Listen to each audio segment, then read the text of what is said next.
From KTVU Fox 2 News, this is Headlines on 2.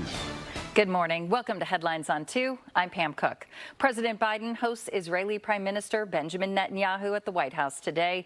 In a national address last night, the president told Americans he'll finish out the term, complete the job he started, and support Vice President Kamala Harris in her run for the White House. So I've decided the best way forward is to pass the torch to a new generation. That's the best way to unite our nation. You know, there is a time and a place for long years of experience in public life. But there's also a time and a place for new voices, fresh voices. President Biden's speech from the Oval Office lasted 10 minutes. While he did not disclose much about his decision to drop out from his re-election, he discussed his plans for the rest of his term, including ending the war in Gaza and caring for Americans. That means I'll continue to lower costs for hardworking families, grow our economy. I'll keep defending our personal freedoms and our civil rights, from the right to vote to the right to choose. Political analysts note he did not want to come across as a lame duck president in his final 6 months in office. He obviously famously ran for 40 years for the office.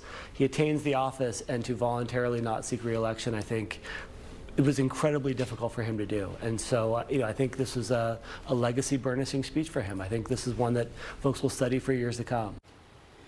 The president praised Vice President Kamala Harris and called the November election an inflection point and told voters history is in your hands. Vice President Kamala Harris is keeping up busy in a campaign schedule. She has been on the road since President Biden announced on Sunday that he's ending his campaign. The vice president delivered the keynote speech at the historically African-American sorority Zeta Phi Beta National Convention in Indianapolis. Across our nation, we are witnessing a full-on assault on hard-fought, hard-won freedoms and rights. The freedom to vote, the freedom to be safe from gun violence, the freedom to live without fear of bigotry and hate, the freedom to love. Zeta Phi Beta is one of 9 historically black Greek organizations known as the Divine Nine. The House of Representatives voted to form a bipartisan task force to investigate the assassination attempt against former President Donald Trump. Now, FBI Director Christopher Wray testified in front of House lawmakers about evidence that investigators have seized from the gunman's laptop. Director Wray says 20-year-old Thomas Crooks Googled details about President John F. Kennedy's assassination just days before the shooting. The director says Crooks typed into the search bar, quote, "How far away was Oswald from Kennedy?" referring to Lee Harvey Oswald. Wray also said the suspect surveyed the area with a drone about 2 hours before the shooting. It appears that around 3:50 p.m., 4 o'clock in that window, on the day of the shooting, that the shooter was flying the drone around the area. Wray couldn't confirm how the gunman got onto the roof of a nearby building, but said his weapon had a collapsible stock, which may have made it harder to see. The FBI says it still believes Crooks was acting alone. Elon Musk is pushing back on reports that he's donating $45 million a month to Donald Trump's campaign. In an interview, Musk said he's donating to a conservative political action committee, but at a much lower level. Musk endorsed Trump last week following the assassination attempt. The Wall Street Journal has reported that Musk could get support from a second Trump administration.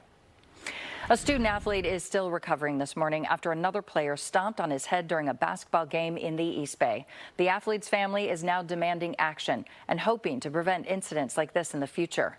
Both players are just 13 years old. This happened Sunday night at the College of Alameda during a game between 2 AAU teams, Tumac Bow United and Peyton's Place. Now, in the video, a player from Tumac Bow United is seen falling to the ground, trying to keep possession of the ball when a player from Peyton's Place stomps on his head. Last night, the family's lawyer says a lot of questions remain unanswered. We're insisting on corrective measures. We're insisting on the safety of our children to be reevaluated so these situations like this don't happen again. Alameda police are investigating the incident but are unable to provide further details because of the players' ages. Peyton's Place says that player involved is no longer with the team. Authorities have identified the person killed in an officer-involved shooting in San Francisco. The medical examiner identified the armed suspect as 28-year-old Alexander Antonio Lopez. The police union says Lopez fired at an officer Sunday in the area of Willow Street near Van Ness. Video obtained by the SF Standard shows Lopez running down Willow Street near a homeless encampment after being contacted by the officer who was investigating an armed robbery nearby. Police Chief Bill Scott is set to hold a virtual town hall within 10 days of the incident, which is now required. United Way Bay Area is hosting its annual backpack drive to help students get the supplies they need ahead of the new school year. Every year, volunteers with United Way Bay Area fill backpacks with school supplies for children in need. This year, it's handing out 2,200 backpacks throughout the Bay Area. Organizers say donating school supplies can help struggling families focus on other costs, including food and housing. We are here to mobilize the community to help fight poverty in the region and make it a place where everyone has the opportunity to thrive. United Way Bay Area hopes the community can get involved. People can volunteer and donate through its website. That reminds us, back to school season is here and kids need those supplies. KTVU is teaming up with supplybank.org once again for this year's back to school supply drive.